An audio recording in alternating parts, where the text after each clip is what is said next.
Flyover state of film was shot in front of a live studio audience.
Now my draft is over. You have my full-fledged attention. I just have my notes. Welcome back, guys, to another episode of Flyers to the Film. As always, with me, my boys Brian, TJ, Joe, and the link on the doobly-doo on our thingamajigs are appearing. How's it, guys? How's it going, guys? How are you, TJ? I want to hear from the rest. I'm great. I'm in Jersey, loving it right now. Hopefully, going to see Joe soon. Yeah. We'll get together. We'll put no content out because we don't do that. We just hang out and be humans. Yeah. Except we're recording right now. Well, I meant together. Talk about everybody in the space. So yeah, I mean, I live with my in-laws now, so. So we're about to get some new guest hosts, is what you're saying? Oh, they'll be thrilling. They'll tell you about Gold Rush.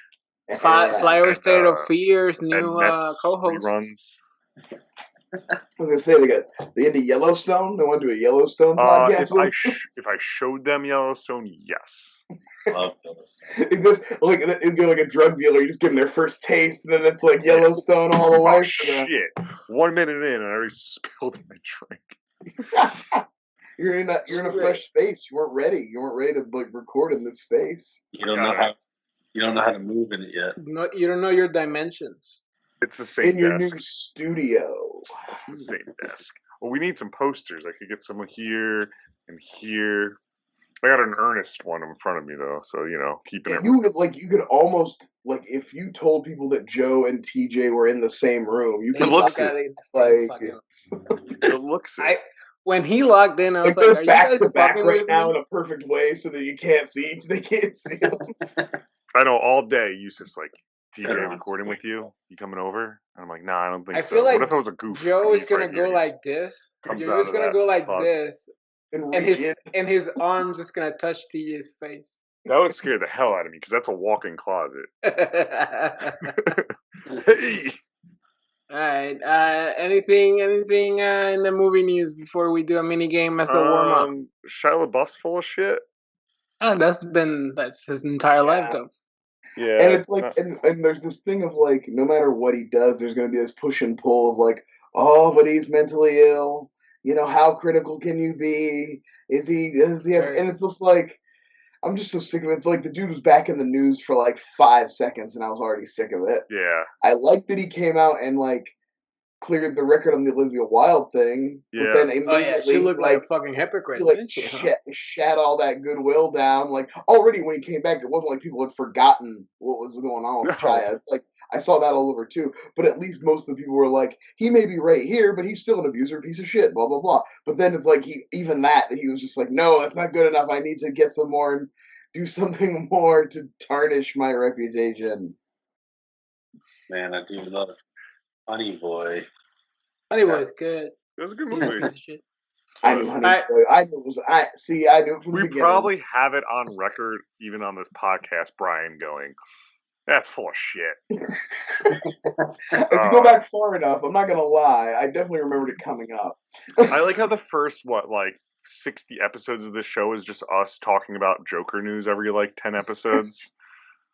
There was a lot of Joker. Now we don't have anything to talk about in the beginning. No, we don't really talk news, so they don't make the thumbnail, so I forget what we talked about in the beginning of each episode. We kind of gave up on the news thing when we realized that, God, there's only like 40 sites out there every day that like put out 5 videos. What's the point?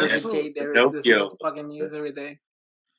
That's why we have Joker every fucking 5 episodes, because like they don't even have enough content to maintain those websites. Let's see. Nick Cage is teaming with Ari Aster. That's cool. Well, sure, okay. I just read it. That's I don't have no other details. Anything Cage. Dan Aykroyd and Chevy Chase are going to be in a new R.L. Stein project. I just saw that. I saw that. That Not could be fun. It's like more of like a teen thing, I think. Yeah, I think they're trying to milk more of that Fear Street shit because of that. But yeah, that Dan Aykroyd, Chevy Chase reunion and a little child horror. That's fun. I bet that set is going to be very fun for the rest of the actors around those people. Oh, I'm sure they'll be great. We'll be having a good time. I'm sure no one will be pushed shitty Skull Vodka and aliens. Movie game! Movie game is a warm-up. I think it's going to be pretty easy. It's just movie quotes from AFIs and another website. I don't remember right now where I pulled it from. I'm just changing some words, some cadences, and you'll have to tell me the movie. And if you want an extra point, you can tell me. No, don't tell me the actor I don't care. Just tell me the movie. No extra I'm gonna tell you everything I can think of. So say her name? Yes. So I'm gonna say name that movie after the quote. So don't scream. So listen to the whole quote. And then name that movie. Name that movie. TJ. Jaws. Oh, okay. You got 1 point. So all right. Jaws 3D on Friday. It's gonna be Oh, at that movie theater over there. Mm-hmm. That movie theater is awesome, man. All right. I shall obtain you, my good looking, and your petite canine too. Name that movie. Joe. Brian. Dang. See, I actually was waiting following the rules properly. Brian can take it because I Wizard of Oz. Yes. TJ. So Brian has one. All right. Sands. Remove your foul oh, sorry, my bad. Typo. This is gonna be a hard one. Yeah. All right. Remove your foul forepaw from me, you filthy primate. Brian. Name that movie. Now I did it. Oh, I get it now. Planet of the Apes. Yeah. It's because of the pause. He leaves that pause in there. He's trying to get you. Yeah, I know. That happened to me the first time. Trying to get you. All right. Maintain your acquaintances near, but your adversaries within reach. Name that movie. I can repeat if you need it. I know the quote. I don't know what fucking movie. I can't think of the movie. Like it's I didn't even think of it was originated from a movie. Yeah. TJ. Godfather. I'm gonna give it to you because I don't think nobody else is. It's Godfather 2. That's actually a great poll, TJ. Yeah, I've seen it. No, I fully accept that. All right. And I'm sorry, I haven't been saying the original quotes. I'll get you, my pretty, your little dog is the original one, and take your stinking paws off me, you damn dirty ape. And this one is keep your friends close, but your enemies closer. So we're all tied up. It's all tied up. Next one. I view undead humans. Name that movie. Right. Joe. Ryan. I just look like it's too distracting the way you're doing it. Yes, I see that people. That's the original quote. All right, next one. Art thou comprehending the expressions that are exiting my trap? Name that movie. Brian. Well, that's a good one. Man. Rush Hour. Yeah. All right, Brian pretty much won it. But we have I think 3 more. Just do them. Don't you understand the words that are coming out of my mouth? That was the original one. I got 2 more. All right. I want to see if somebody guesses this one. This one I had fun with. You acquired me at Howdy. Joe. Name that movie. TJ. Brian. TJ. Fuck. Ah, You had me at hello.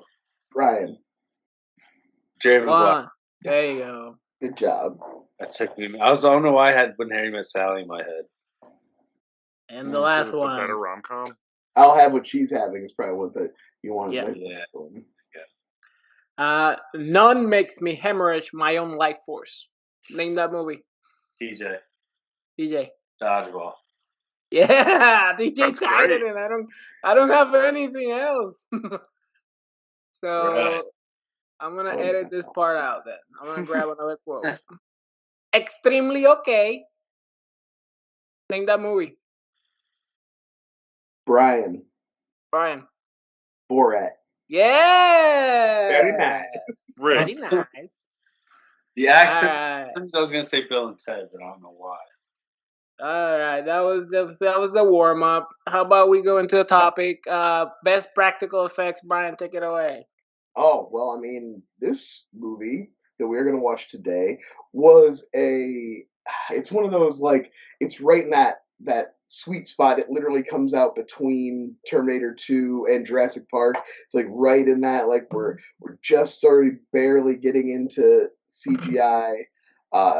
And I think this movie, it's a Robert Zemeckis movie too, so Robert Zemeckis is, so like, I think this is a perfect movie to bring up practical effects, which is something I think we all enjoy when done. And like the best type of effects I think of recently we all figured out is that like practical effects then like just highlighted with CGI where you take the seams out, you clean up the but like you leave the prosthetic part or whatever. But yeah, we all love practical effects, and I mean we all know the classics, right? But I just watched. This is one of those movies that I hadn't seen for a long time. And it was kind of like one that you just hear talked about a lot, but it just has been off my radar, and I finally got around to seeing it like last year. Reanimator. Oh, phenomenal! Right, and it's not all the effects are always perfect either. It's like Reanimator has its fair share of like a little bit of wonkiness and corniness. It's like Terminator, right? Yeah, it's like, but great ones always do. You know what I mean? When you push, and it adds to the charm. Right, you're trying things like, The Thing has some of the greatest practical effects of all time, but also there's moments in it that, like, what I love in disbelief a little bit, just like everything. Jaws is the same way. What I love in Reanimator is the even just the green, the iconic green glow, the animation. It's just like glow sticks, and it's just so appealing looking in like the scenes and like going into the body and like the way, what's the lead's name? He's like cult status, like he just looks so freaking sinister, like with that shit. Like it's a fun ass movie. The scene that like I think is like it kind of it's a great scene from that movie, and it ranges the spectrum of like silly to like really kind of horrifically off-putting, and also good effects to like really kind of like lazy, not lazy, but like getting the most out of a very little bit of effects. Is the scene with the cat where he first like brings the cat back, but it's like a half dead, and so you got like a half dead puppet, like, and it's being all horrific and it's gross. But then also it like comes back to life and jumps on him, and then you're doing that thing where you have like clearly what is a stuffed cat stuck to somebody's back, and they're like spinning around the room and like pretending to fight with it. So it's like they really, it's like really ridiculous slapstick and like kind of low budge effects, and then mixed with horrific practicals that make them like they really get the sweet spot. Pick. Yeah, I feel like the horror genre has a lot of a lot of wealth in there. Like Scanners would be another like accompaniment to reanimate. Like every time like this explosion in Scanners being so widely used, I've like seen it so many times and like slowed down, and it's incredible. Like the effect is just insanely upsetting. Well, I think with Scanners, it's that thing of like, as audiences, it's like you don't think of like, oh, we're gonna take a shotgun and just shoot the back of a gelatin-filled head with pig intestines or whatever it was, and like using that technology, using a gun just to do that. And I also think that's why that's so jarring, just flat on. Yeah, it's not like precise. It's like it's actually exploding. You know, Yeah. like a lot of practical effects and detonations are like, okay, this section was gonna blow up first, and then it's gonna trigger. That one's just like, bah! Well, and that's something that's really come a long way in the last is like the realism of practical gore has gotten like insane. How good some like practical gore. I shudder to think at what some visual effects artists have looked at as reference to get it so real. Well, you know what I mean? Like, I think what horrific accident photo were you looking at to make this? I think what you could pivot to of like the realism, where it's like there's two examples: the Evil Dead franchise and the Evil Dead remake. One is cartoony, practical effect, like fun. You could call that fun. The other Evil Dead remake, if Flyover stayed up here for it, you could just like that is just realistic gore, and it's like that movie, but I was thinking about that movie the other day. The one like he gets stabbed in the eye with a needle so many times, and that's the thing. Like that movies that have realistic stabbing.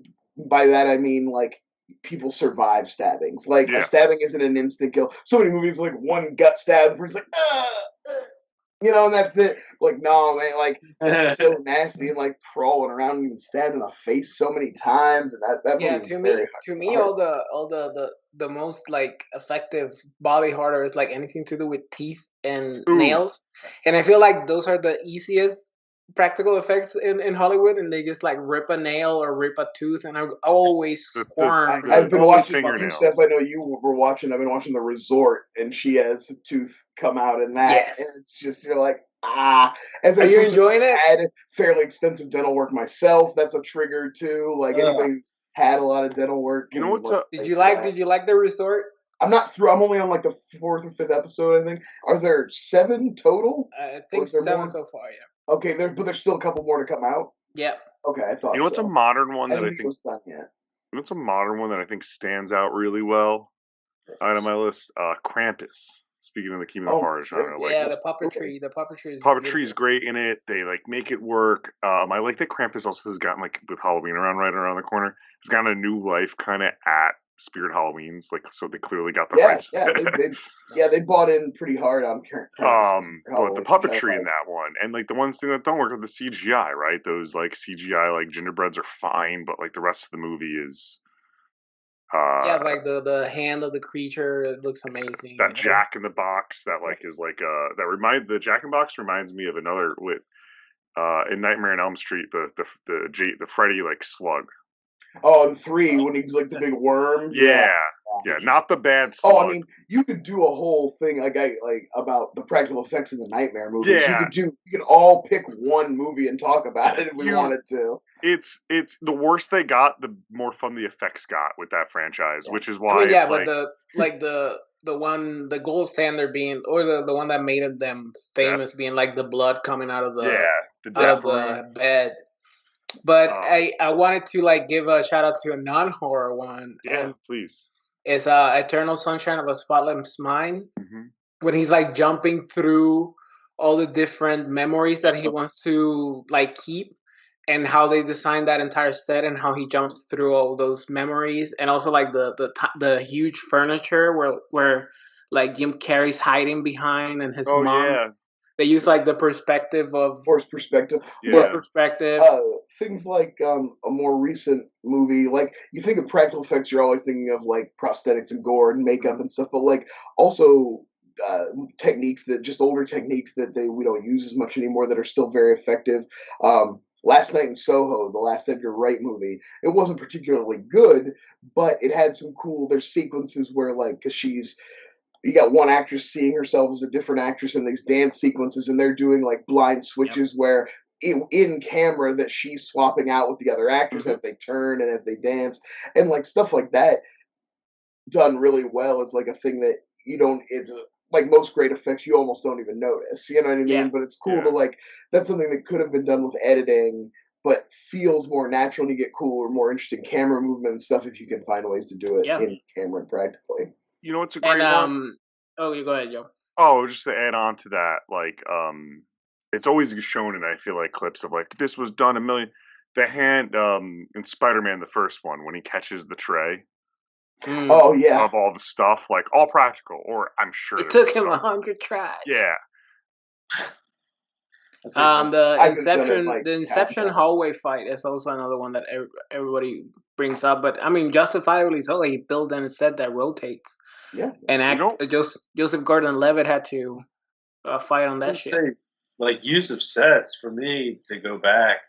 We've talked about this movie. I don't know if we talked about this as much, but like I just watched the other day again, Tremors, and like just the simple use of the monster, and then my favorite part of it, and like some of the scariest part of it, is just that bump underneath, the one layer of fucking ground. They just probably just threw a tarp down, threw some sand over it, and just ran, a device through it, and even the wood stairs and the wood planks of the actual building, and even some of the kills, like when they get Victor Wong in his shop, and they get him like all like a full body into the graboid, and then it going into the ground. It's always like a horror movie. The whole set piece where it takes the car, I love all that. How it sucks the car in, everything that went into that, and like getting the car to like be buried. Clearly, like they're out in the desert. I'm sure what went into like that set or whatever. Or the tremor when it fell off the cliff, like they show it like just like this mush of shit, and it's still like splatter when it hits busts open on the rocks and stuff. Yeah.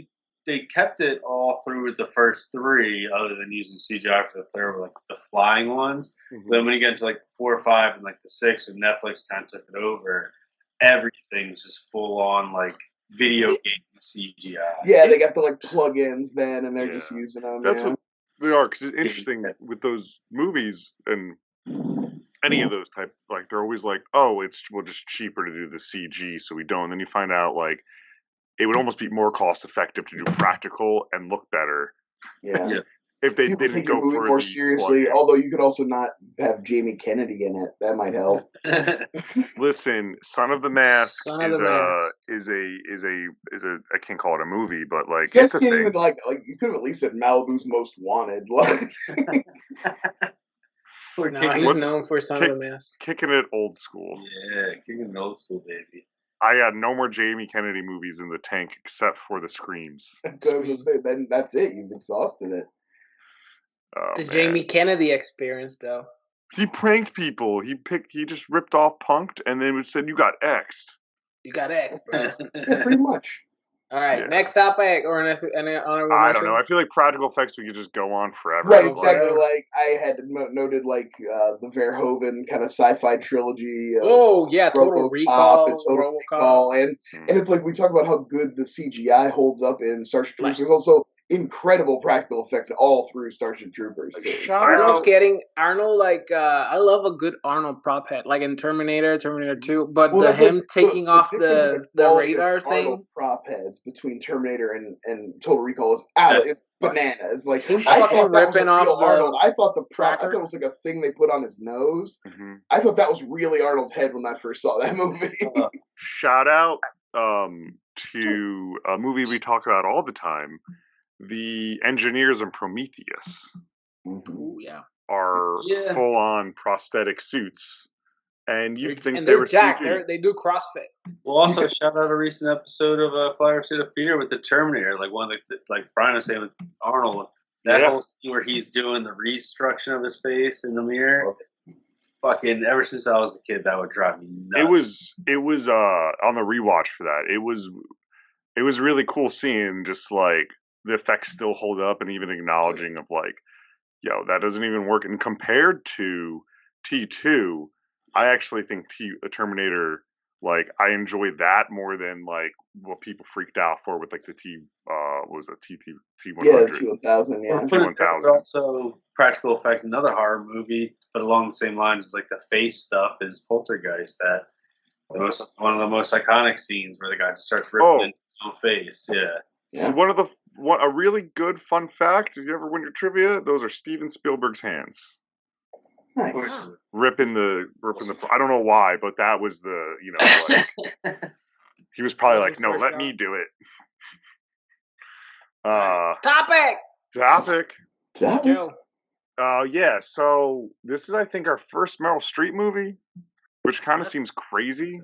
It's practically my first Meryl Streep movie. It's practically my own. Just because she's like the Sam Jackson of female actors. She's in everything. And she's always good. Or like, and she's in some fucking stinkers too, but she's typically always good. What, Ricky in the Flash? You didn't like Ricky in the Flash? Ricky in the Flash actually wasn't a bad movie. It was just a boring old lady movie. What is that? It's a more recent. It's one of her more recent films where she plays like an aging rock star. She plays an aging rock star reconnecting with her like daughter, and her daughter doesn't want anything to do with her, and it's her real. It's Meryl Streep's real daughter. Played by her real daughter. Right? No, I was looking at her. Channeling in her. I was looking at her movies. I was looking at her movies today, and there was a stinker in there that I remember that I completely forgot about. It was like her and Uma Thurman from like the early to mid 2000s. It's called like, I don't know. I just remember like, oh, you have been in bad movies. That was kind of. Julia? Yeah, she's in 2 Mamma Mias. Well, those are a delight. Mamma Mia slaps. I knew you just said that. I was like, did you just say what I think you said? The lights. Mamma Mia's delight. So what's the question? So we're just talking street. Just talking top street. I'll tell you what. The only movie that I think that I've watched her fully in, other than like my girlfriend putting like Devil Wears Prada. Is that her? Yeah, that's a good movie. No, River Wild. Oh, River Wild's fucking. Speaking of Bacon. Speaking of Kevin Bacon. John C. Reilly, the little kid from Jurassic Park, and Meryl Streep. And she also is a badass. She's good too. Isn't River Wild Kevin Bacon? Yeah. And John C. Reilly. It's like I remember the trailer for River Wild, and then I remember they parody that trailer on Seinfeld. They have like a fake version. Excuse me, of the River Wild trailer. That's an old people cough. Yeah, well, we are talking about Natalie talking like in the middle of, hold on, excuse me. we are talking Streep. He's about to be like, Postcards from the Edge. Fantastic. Ridley Scott.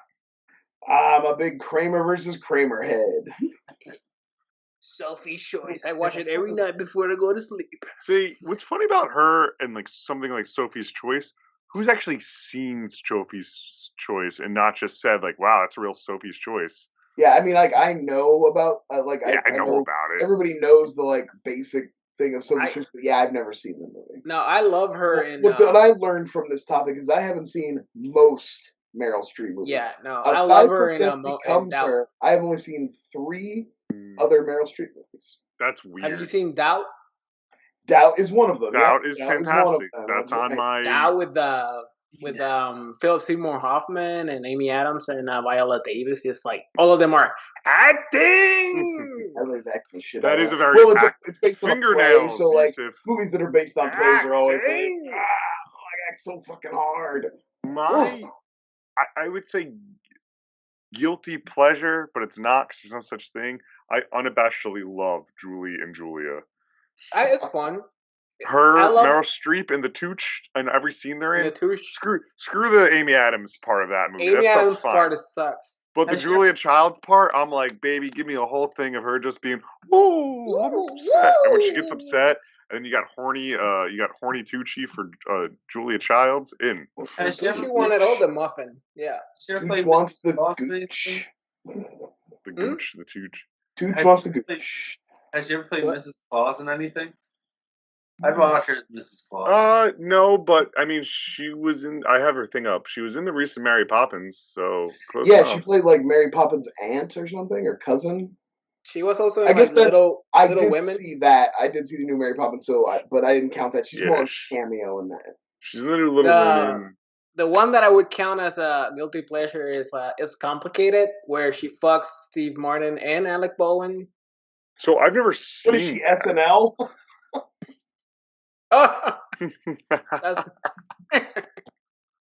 It's a dumb rom-com of old people fucking. It's fine. Like they're charming. Deserve to have movies too, I guess.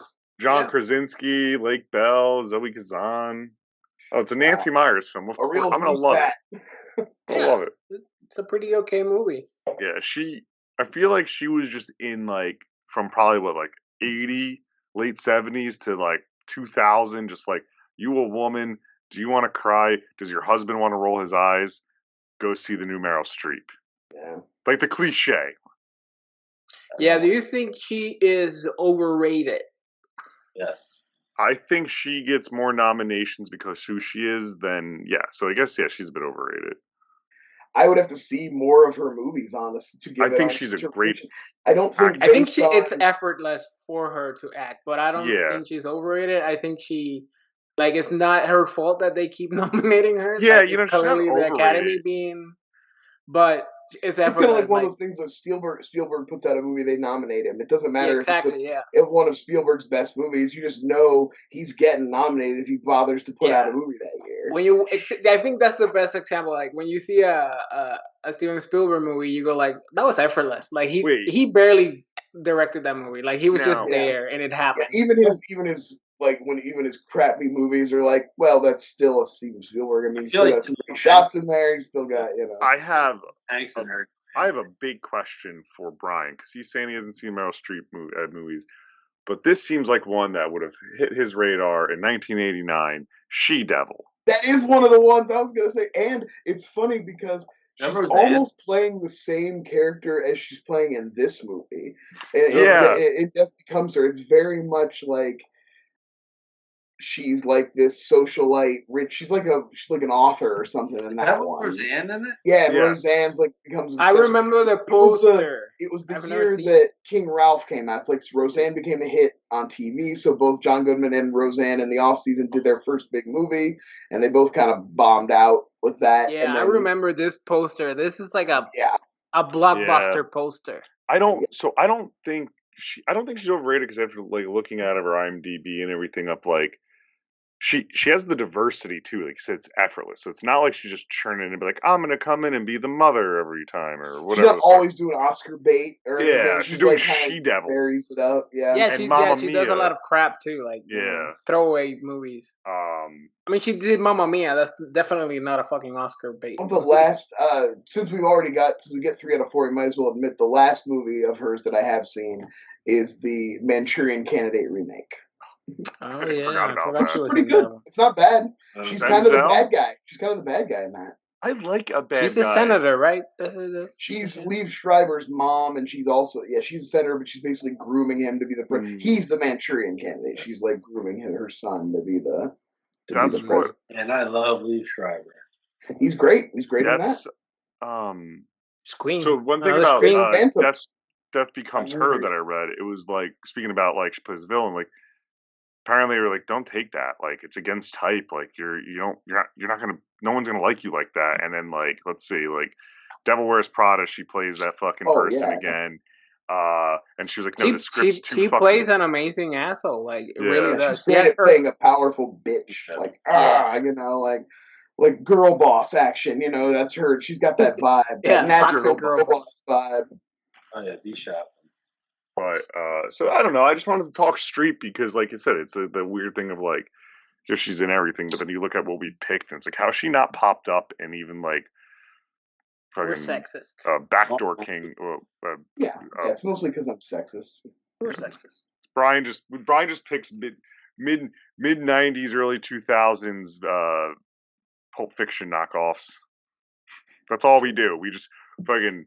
Every week, that a new Pulp horror Fiction movies and like 80s schlock. I mean, we all have our niche. Oh, it's my pick, huh? Yes. Topic. Man, let's go on to the next topic. That was a quick one. This is a quick episode so far. It's a very short episode. Quick episode, baby. We're on fire. Yeah. So it's not that the topics are bad. Brian, your topic was TJ. Your topic was great. Give it to me. Yeah, I thought of this topic while by myself, as usual. Another great actor in this movie is Bruce Willis. And we figure, Bruce Willis comes out with a lot of shit these days. Well, in the last, 10 years? 10 years. Yeah. Yeah. So we figure if we get prime Bruce and we can put him in an action today, something like recently in the last couple of years, in the last 5 at least, or maybe even between when he's been starting shit in the bed. But do we get prime Bruce? What are we putting him in? A franchise, a single movie, any type of action movie you guys like? Who wants to start this bad boy off? Volunteers, Jusef. Go ahead. Yeah. So I was looking for like movies that are not on like the best action movies of all time, because that means they probably they don't need Bruce Willis to help them out get that nudge above. And after scrolling through a 500-page list of just action movies, I didn't know there was so much shit in the world. I stopped and I want to see.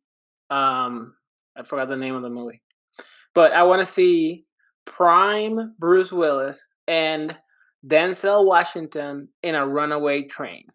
Oh, Unstoppable. Unstoppable. Baby, I love Unstoppable. That was Chris Pine in that originally. Chris Pine in that one. Yep. Right. I want a prime Bruce Willis, like Die Hard Bruce Willis. Whoever he is that week. Or 30-ish years old Bruce Willis is going, bar to bar with Denzel Washington in a classic group. Bruce strives in a situation where he just has to take action, like Die Hard. He has to take the reins. And I like Unstoppable. It's pretty good, but I feel like two name stars would have like kicked it over the edge. And Chris Pine is a fine actor. Like I feel like he's grown into his acting ability in that movie. He's unremarkable, I would say, and Unstoppable. He's unremarkable. And given something else for Denzel to play off, it's too heavy on Denzel. It's yeah.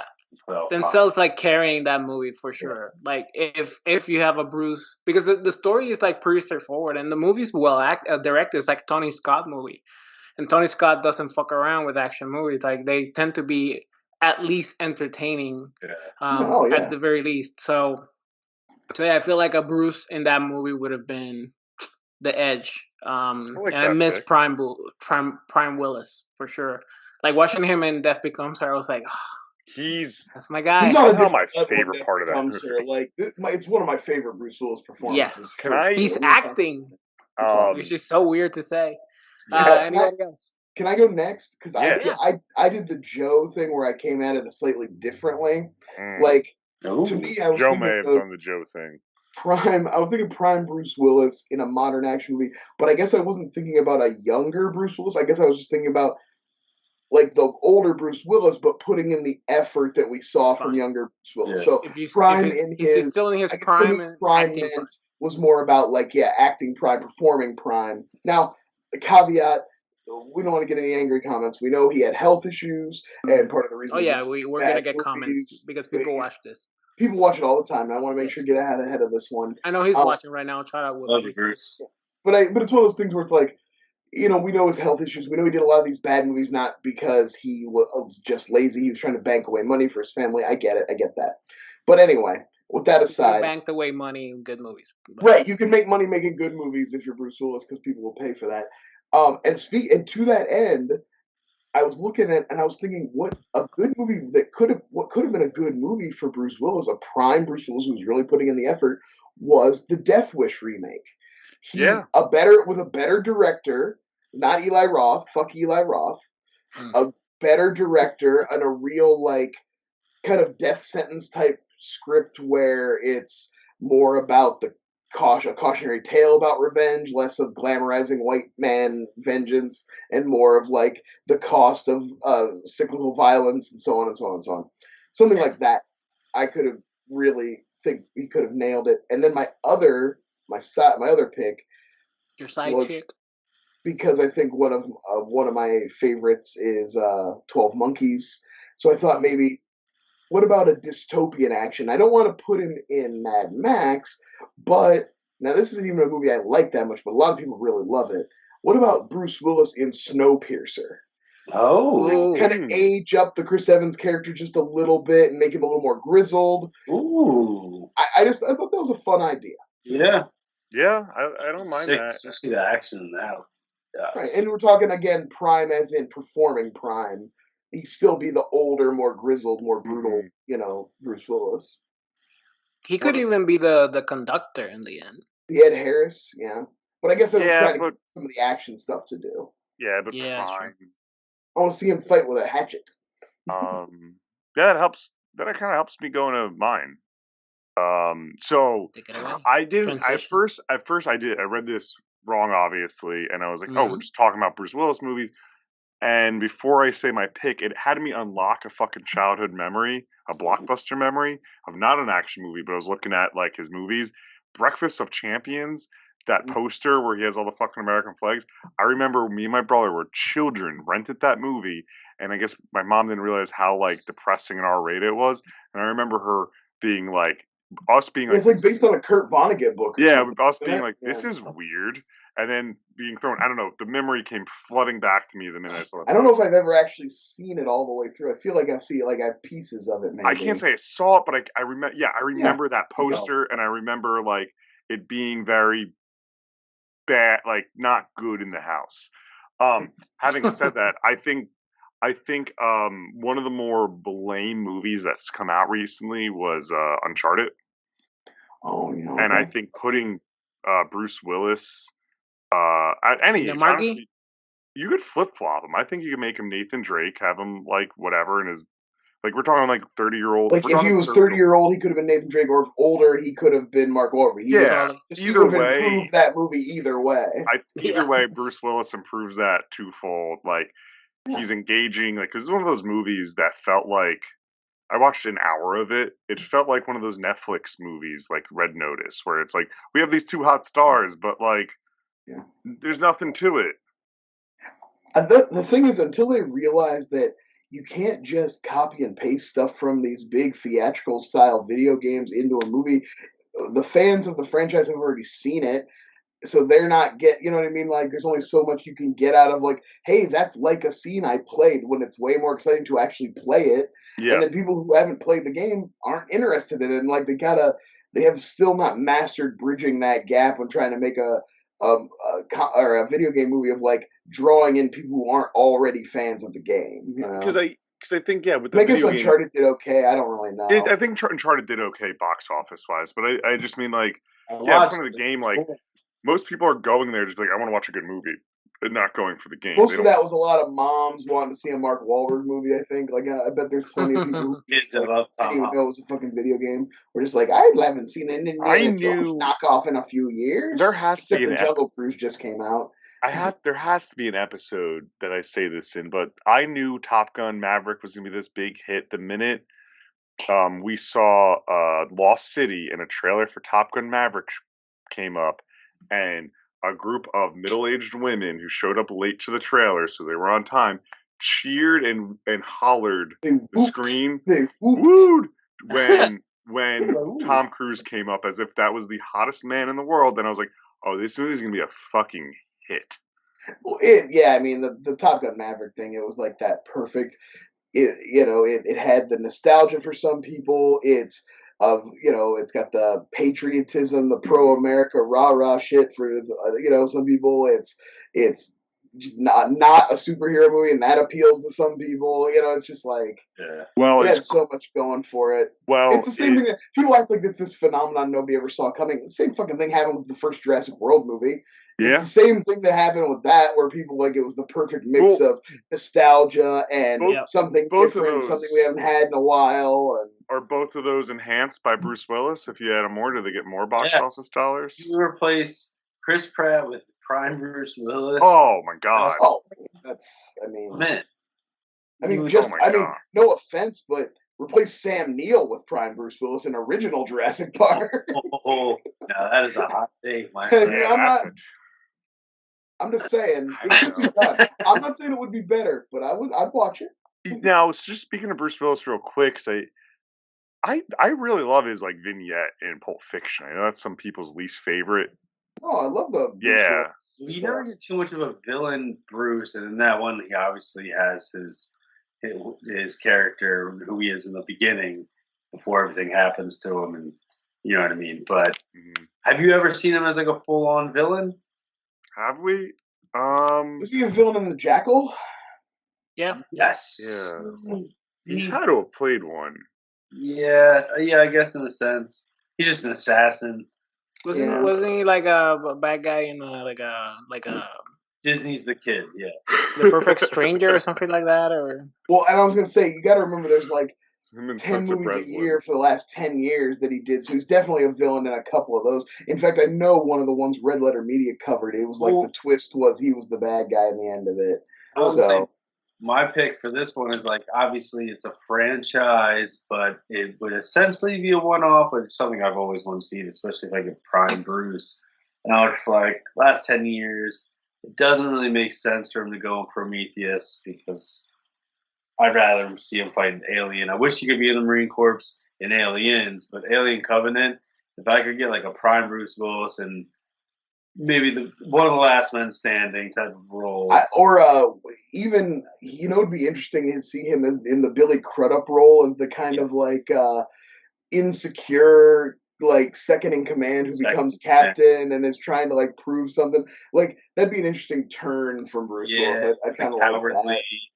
Yeah, like a little bit out of his depth and like really like trying to impress everybody and stuff. Yeah. Because I want to see him do. I don't know, because if you put him in an action movie, you're gonna get probably your diehard Bruce, but you got to give him something a little bit out there, and that's fucking good with Billy Crudup, like just replace him straight up. Yeah. Because what they tried to do with him in the G.I. Joe one, he died right away, kind of like the. Yeah, it was like the nod of like I think like Bruce Willis should have been G.I. Joe at one point. Like that's all it felt like in the G.I. Joe movie. Like you were the original, even though that movie never existed. Right. Yeah. Who was it? Channing Tatum, right? Does it count, or would you replace Russell Crowe in The Nice Guys with a prime Bruce Willis? Actually, I disagree. I think that he could definitely play that role, but I don't think it's like Sam Neill's thing. I'm speculating because it's interesting, but like Sam Neill's perfect. Like you don't need to replace him. You don't need to replace Russell Crowe. You know what I mean? It's like a fun little game. We're talking about things that like he would actually maybe be an improvement in. Yeah. But he can only get the role if he gets fat. Ooh. That's something we never saw really. Never got stays fat because Russell Crowe never went back. He said, "I'm good." Well, he caused years of turmoil for Kevin Smith, and Kevin Smith made a lot of money off of his. Don't make us cry, Joe. You know what I would like to see? How about a film version of him and Laurie Metcalf in Misery? They did it on Broadway. I'd like to just give me the movie give me an update of Misery with prime Bruce Willis and Laurie Metcalf as Annie Wilkes. Do it. All right. The thing that makes me laugh about Bruce Willis always is thinking how Hudson Hawk was his passion project. Like and that was like no, he tried. I think that became the death of that topic. So how about we move on to Death Becomes Her? My pick. That was a good segue. The worst. So we kind of run our segues when we talk about the segues after we do a good segue. Well, that was a good pretty good segues and bad segues. I think regardless of the quality of the segue, it's important to talk about the quality. Yes, we have to always mention it. I think we need to. Right. 1992's Death Becomes Her. Robert Zemeckis directed and produced. This is when Zemeckis could not fucking miss. He was closing his eyes and just swinging for the calling shots. All of them were fucking home runs. Starring Goldie. The movie he did directly after Roger Rabbit. I'll tell you right now. Yes. Isn't it? Yeah. So literally, immediately. Yeah, he did. No. He did Back to the Future, Roger, Back to the Future 2, 3, Death Becomes Her, Forrest Gump, Contact, What Lies Beneath, Castaway, and then Polar Express was the Signs of the End.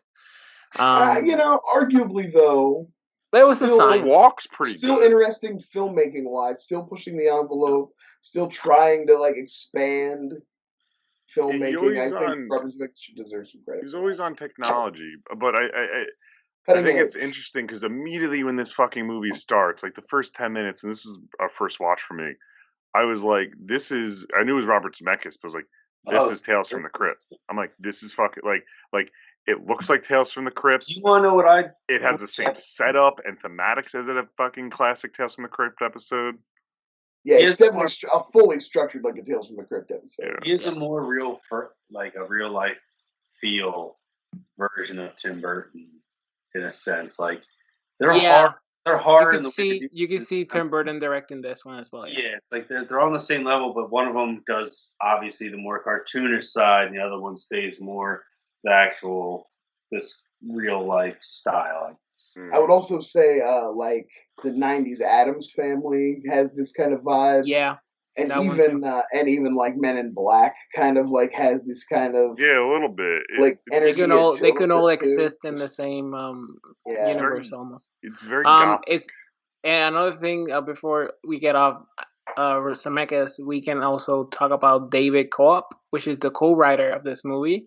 And you may not know his name, but he wrote Jurassic Park, Carlitos Way, Mission Impossible, Lost World, Panic Room, Spider-Man, World.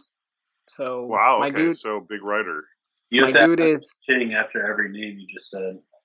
My dude is just killing it. Starring Merrill Streep, Goldie Hawn, Bruce Willis, and I'm blanking on Isabella Rossellini. Yeah. Oh my god! Which, by the way, so when she walks out of that water at the end, I was watching on Amazon and I clicked, it gives you like the actors on the screen. It said body double actress, and I was like, God damn it! Yeah, body double. She refused to be naked. And I respect her. I respect it. It was She's just like, you're not David Lynch. I'm not fucking getting naked for this movie. I already did it for Blue Velvet. No more. Yeah.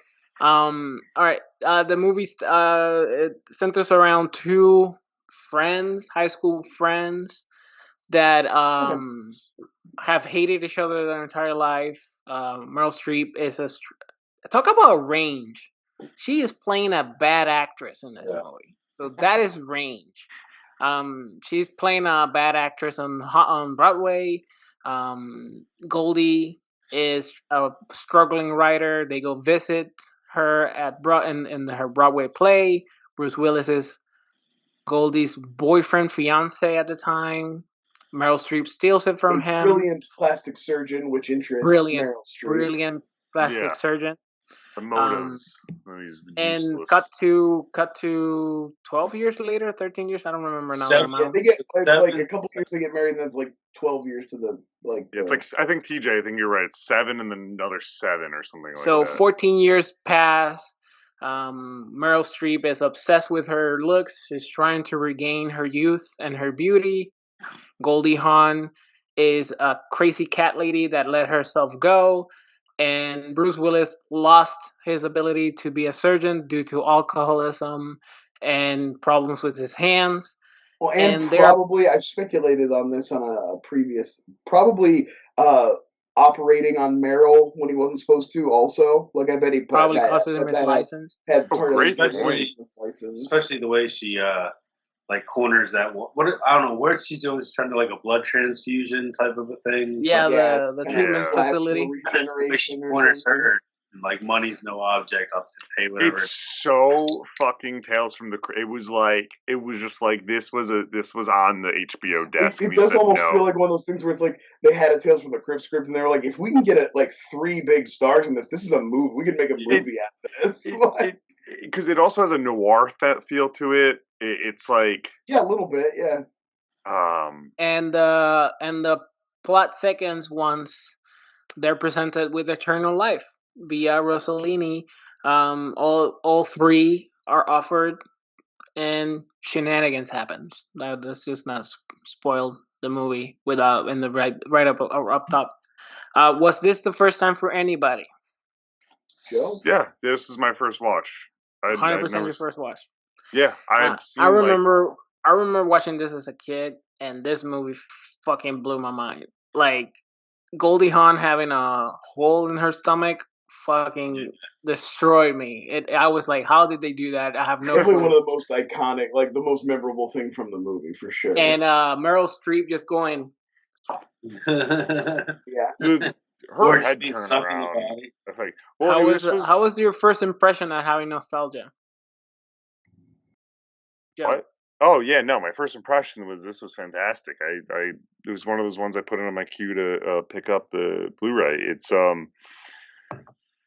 It paces itself really nicely at first. Like that's what I know. That was like first note. I'm like, okay, we're moving along to like the setup of everything, and then you're waiting. I'm waiting for the supernatural. I clearly know what it's about, but what I didn't know what it was about was like the dynamics. I don't know. To me, I thought it was like a haunting movie of like Goldie Hawn haunts Meryl Streep or vice versa, and like Bruce Willis is in between. Like that's what that poster read to me always.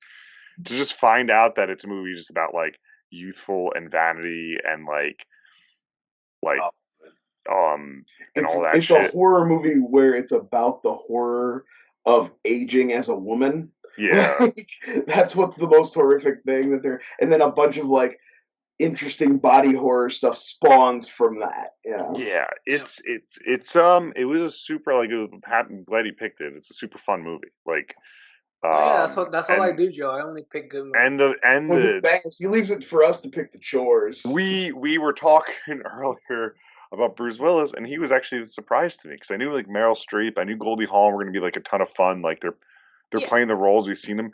Bruce Willis is surprised because I'm like this neurotic, as Brian put, like he's acting and he has like these peaks and valleys in it. Like really, you'll play in a real kind of a real nervous weasel, which is like kind of him. And I like both of his introductions, like him being the only one that loves her play, like just like super bubbly and happy, and then cut to him like not enough vodka. It's like the full contrast of his life is so well made. Yeah, it's really neat. I mean, what did you think about the Newark comment? That made me laugh.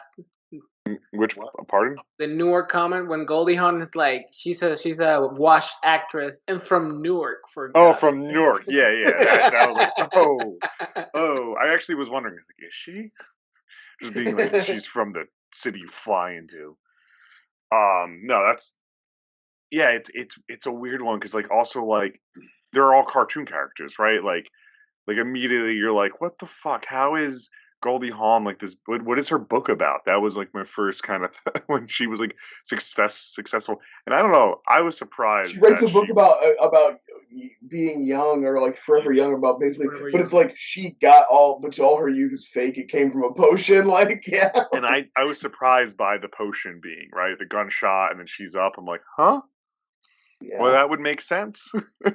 Those eyes are... Yeah, because they don't reveal. That's like you don't know if Goldie's taken the potion or not, and then of course it's revealed that she has. It's just Merrill, and I was like, they never revealed what the check was, right?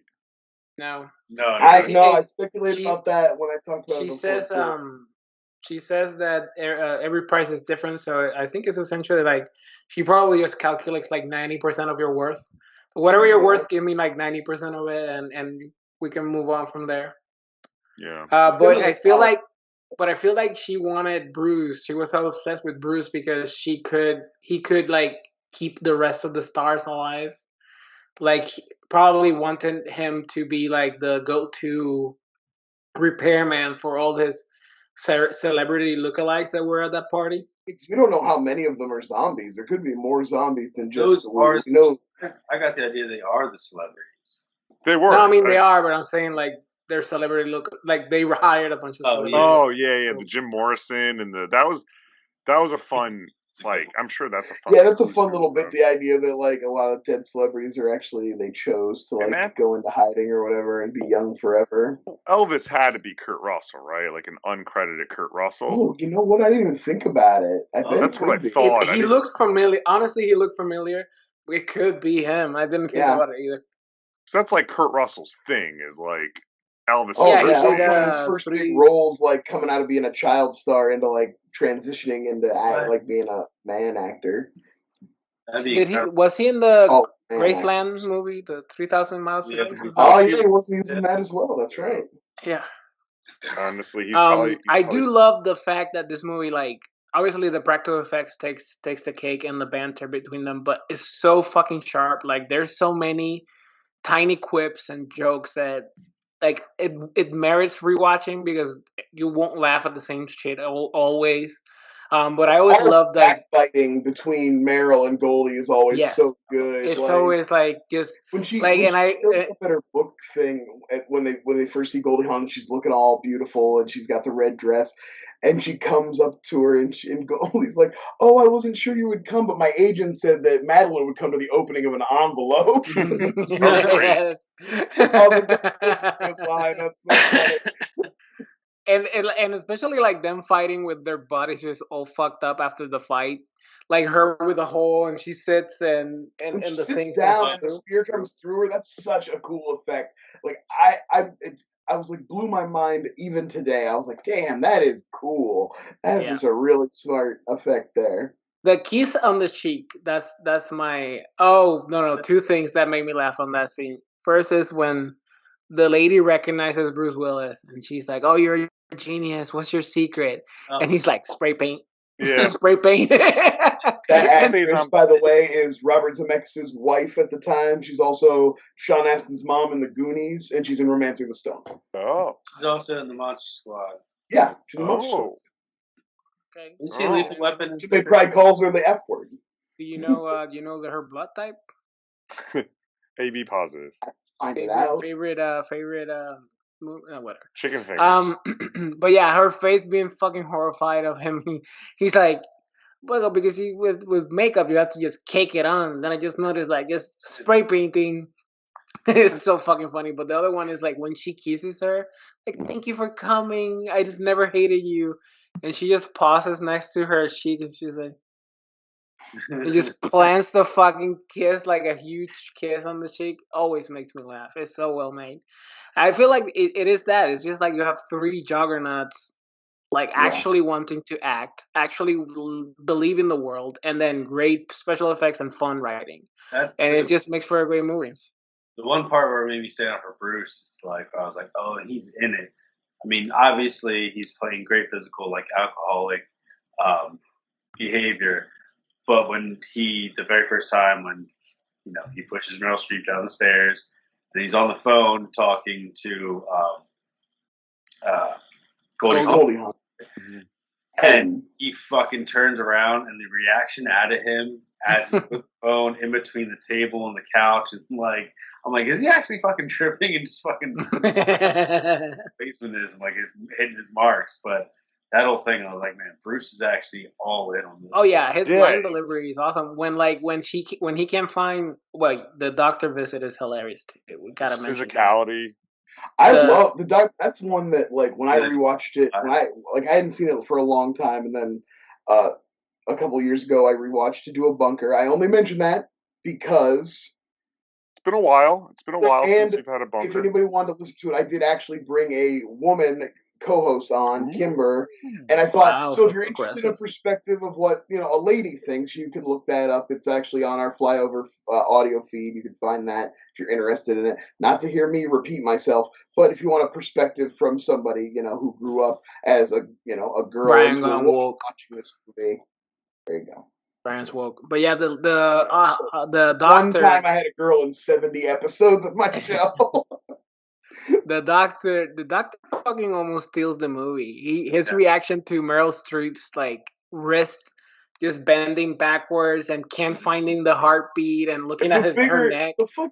The gag of the bigger stethoscope is so dumb. He walks over and throws his stethoscope, spikes it into the trash, and then pulls bigger stethoscope off the wall. It's so dumb. But then he's dead. Back to. Yeah, and then he dies. Well, they have to close the loop. That way, nobody else knows. The secret goes with him. So it's like a newer movie would have probably found some dumb excuse, that Meryl didn't want to go to the doctor, or they would a character would talk them out of it. But I like that they wrote that scene into this one, and they found a way to close it so you could have that moment of a reality, but still keep it within the movie fantasy of the movie. Yeah. I was wondering what happens if she was just brought to the morgue. Would she have just stayed in the cabinet until someone opened it? I guess so. Probably. I think you can even bury it.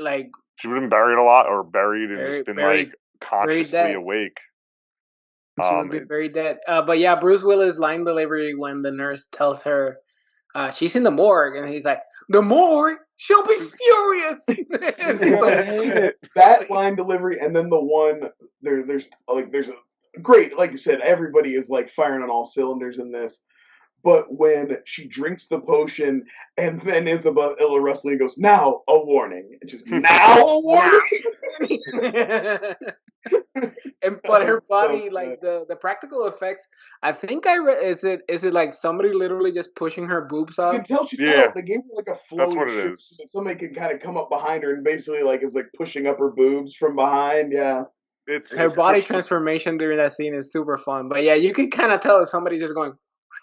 Yeah, and you could tell walking in too. They've like frumped her out because it's like so oddly portioned to like the rest of Meryl Streep in that. You're like, something's off, but I can't pin my thing until she gets pushed up. No, there was a lot of that practical effects, and actually reading about it is this was the first use and successful use of CG like skin CGI too over stuff.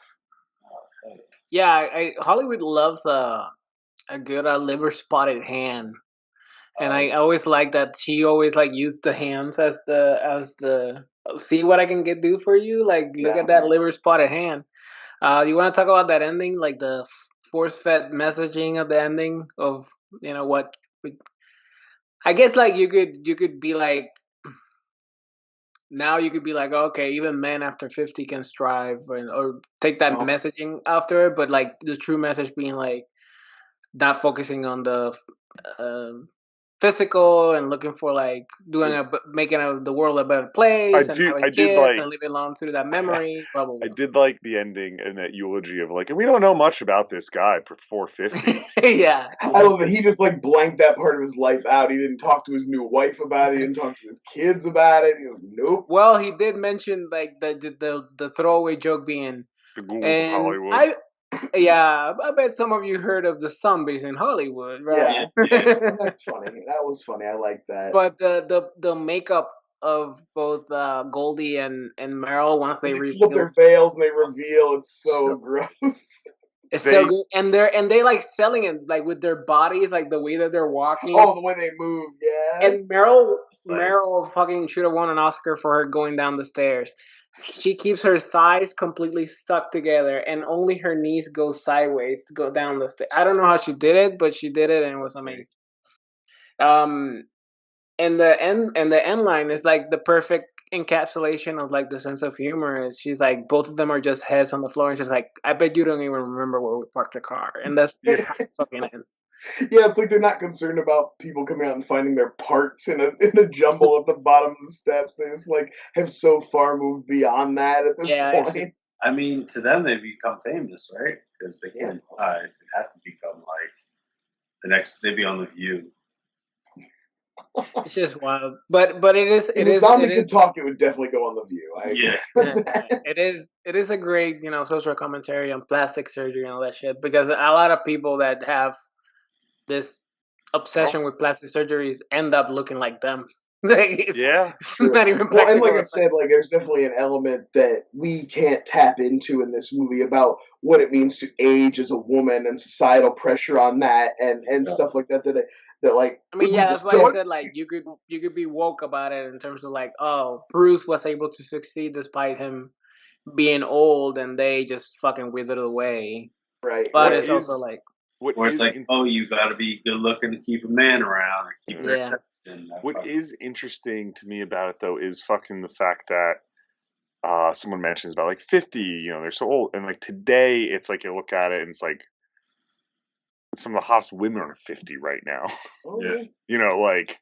Like it's the time is so different. Like you look at people who were like 38 in 1980 or 92, they look and like it's like they look 85. like they're like 65, 85, whatever it is. Yeah, obviously we always laugh about Wilford Brimley being like 40 and like 45 or whatever when he did The Thing. He just looks like somebody's fucking grandpa.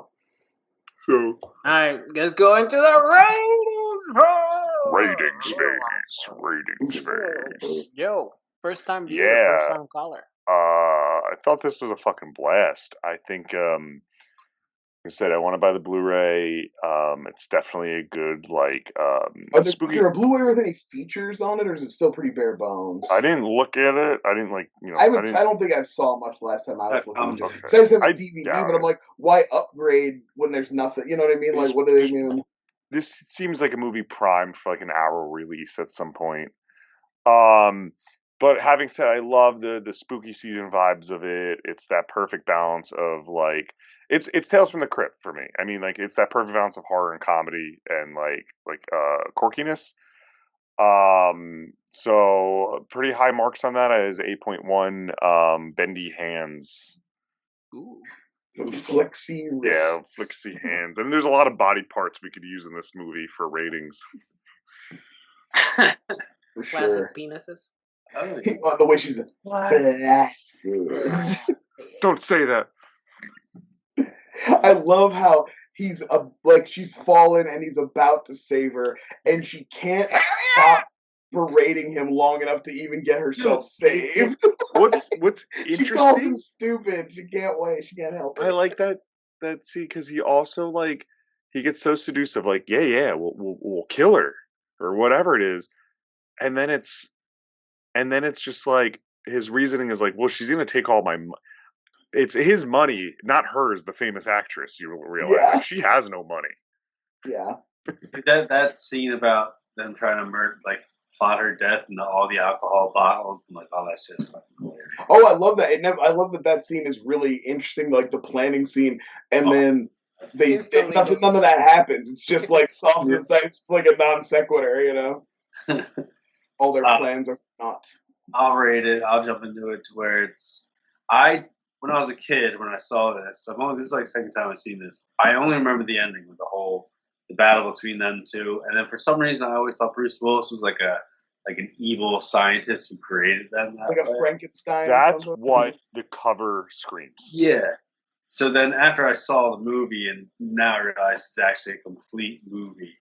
Like, it's a great fucking movie because it just makes sense. It all comes together now. So for me, this is a clean 8.1. Probably the funniest, most gruesome broken neck falling down the stairs. 8.1 broken necks down the stairs. When she first landed, and the way her body ragdolls down those marble steps, it's so gruesome. I've done that on a trampoline, scorpion my entire body. Yeah. And I'm I love the first reveal of that neck around, and she doesn't realize it she's like, "Are we okay?" Like, she's like ready to hang out with her husband again. You know, she's it's a great fucking movie and a great start to Halloween. Yeah, good kickoff of the Spooks season. Right. Oh yeah, I mean I'm right there. This is like an 8 shotgun blast through Goldie Hawn's flat belly. I don't know what else to say about it. It's a classic. It made me sorry that this is kind of nearing the end of Goldie Hawn's run. Like, she kind of stepped away after. There wasn't too many more big movies for her after this. She kind of stepped away for the most part. What do you mean? That movie with her and Amy Schumer was just a riot. Her big comeback, yeah. She did do The Out of Towners after this with Steve Martin, which is a remake, but it's really funny. She's funny. She's really good, and I missed her. And it's like, I probably should see more Merrill Streep movies. She's an icon, and it's not her fault; it's mine. So you know. Julie and Julia. She's probably watching, so she appreciates. Right. Sorry. I'm sorry, Meryl. I will try to do better. Shout out to Meryl. Big fan. Yeah, I think I'm gonna be on a press junket. Going to be the highest rating because this is comfort food for me. 9.3. Yeah. Bloody sang. You look even younger than yesterday, ma'ams. Yeah, I love this movie. It holds up every time I watch it. I'm having fun. TJ, your pick. All right. Well, it's been fun, guys. We've had a couple of chores. Jusef gave us a break with a nice, good movie. So I figured, obviously, Brian, you saw what today was. So I figured what I would do is not do that to you. Oh, man. I'm looking forward to it. It was the anniversary of Little Monsters. So what I decided to do is not do that. Save that for another rainy day. You know, if you ever piss me off. Back pocket that one. Back pocket that one. He keeps fucking. This is like the sword of Damocles hanging over fucking Brian. One of these days I'm gonna have to watch goddamn Howie Mandel in a makeup. I am gonna pick a Fred Savage movie. Oh no! Basically a giant commercial. We're gonna watch the Beau Bridges, Christian Slater, Fred Savage. Let's go. You know, so Wizard. It's the Wizard. Wizard. Yep. Wow. So we're gonna watch the Wizard. I've only seen Wizard once, and it was in the theater. I recently picked that up on Blu-ray, and also Little Monsters on Blu-ray. So I'm sure you've seen this, correct? As a kid, I barely remember it. So it'll be a first-time watch. Song, right? Pinball, like loosely based on the plot of Pinball Wizard. By the Hood. So the Wizard, we called it before we even started. I'm not even trying to be like funny here. It's literally, we call it autism today. That's the kid in that movie. Like everything that kid goes through is just like it's like The Good Doctor, but for like video games. I love autism as a superpower. One of my favorite tropes. Yeah, it's not even a superpower in this. It's an interesting movie because it does that 80s thing where it's like it's a comedy, but it's a fucking hard drama about like family issues. I love it. Skirted by Nintendo. Well, I can't wait. Hey, Mario 3 was coming out and people needed to know. Yo, the Mario 3... Is this the one about the Power Glove? Yeah. It's Power Glove's also heavily... Yes. Where can the people find you, TJ?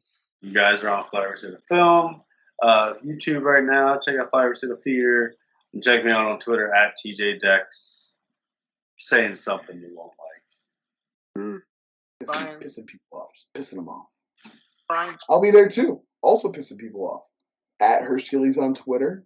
And look up old DVD bunkers. I'm going to plug that again. Do that. Just search them. Find out. See what you like.